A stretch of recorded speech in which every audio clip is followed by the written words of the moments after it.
Hey everyone, it's Cathy Zielske. Welcome back to my channel and the craft/dining room. Clean and simple cards can sometimes be harder than you think they're going to be. Part of it is because I think when you have all this open space, you think, shouldn't I fill it up? Shouldn't I put more stuff in there? Isn't this too empty? The answer is technically no. I have a card project to share with you today that is the epitome of clean and simple. It features simple techniques and a minimal design, but I think the result packs a serious design punch. All you need are some repeating die shapes, a greeting, and a desire to let that space breathe. That clean and simple card project is coming up next.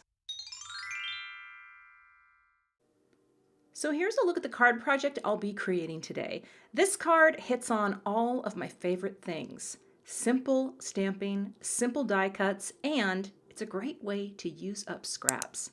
Simple cards really can make a strong impact, so let's take a look at the products. The Right at Home stamp set is a stamp set of greetings that I adore.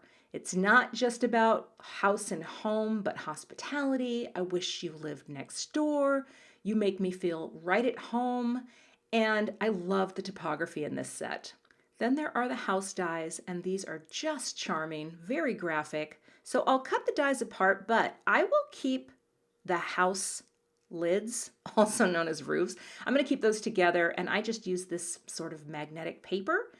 It keeps things neat. All right, let's get started.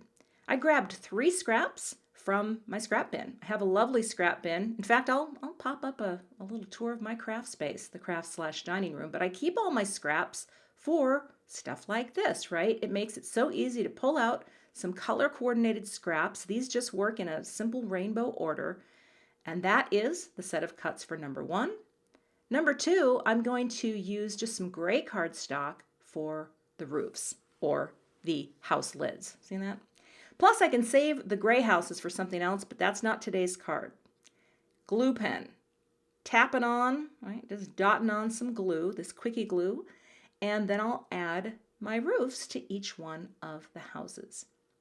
Roof number 1. This glue pen is a new product for me. I saw it in someone else's video and I thought, I think I want one of these. And the thing that I like is if you want little teeny tiny dots, it's great. I think I bought it to put glitter onto something at one point, but it's a really nice little tool. It dries clear, but for something like this, easy peasy, zap per easy. You know what I'm saying? Okay. House lids are on. All right. And that's all I'm doing. Nothing else. Not filling in those windows. Nothing. Next to plan the finishing design. So I'm going to cut down a panel, and I thought thank you for your hospitality would be really cute because I'm hoping to visit people at some point soon, and then I can send this card, right? So I've got a piece of Neenah Solar White Classic Crest. This is in the 110 pound, and I just had my houses in there to help me sort of visualize. And now I will powder this up with my anti-static powder tool. I'll rub my finger over the stamp because this is brand new. I've never used it and I want to remove some of that coating that comes in the manufacturing process. Get out my clear sticky embossing ink up that stamp, and stamp it down. And I'll use my stamping tool. This is the Debbie. It helps to apply even pressure and keeps my wrists in a wonderful neutral position. No pain, all gain. I'm going to use some sterling powder from Brutus Monroe. I thought it would be really nice with the cool tones of my houses, so I'll sprinkle that on, tap it off, hit that where I missed it, and again, tap it off. And that looks great. I'll just funnel my powder right back into the jar. I just use a piece of folded copy paper. It's easy for me. Sure, I lose a little powder when I shake it in, but it's all good. Next, I'll melt the powder using my heat tool. Just work my way across and get that beautiful silver shine. Isn't that pretty? And look at that. The shine's coming. Wait for it. Ah, there it is. And then I'll use that die to cut down the panel. The nice thing too, it helps to flatten out any warping as well. So that's cut out. And now I'm going to add thin foam squares to the back of my houses just for a little bit of dimension. I love thin foam squares because it's not too much, right? It's just the right amount. And then you can always cut your little foam squares in half for the little teeny tiny places. You want to make sure you pop everything up that needs it, right? Don't leave any die cut or no die cut left unpopped. Is that? You know what I'm saying. We're covering them all for some dimension. I'm using my grid mat to line them up, and then I'll pick them up with a piece of low-tack tape. This is just Post-it tape. And then I'll go ahead and take off all the backers off of the foam squares. One at a time, one at a time. It's laborious, but it is worth it, trust me. Then I will pop that right onto the card panel, peel and reveal.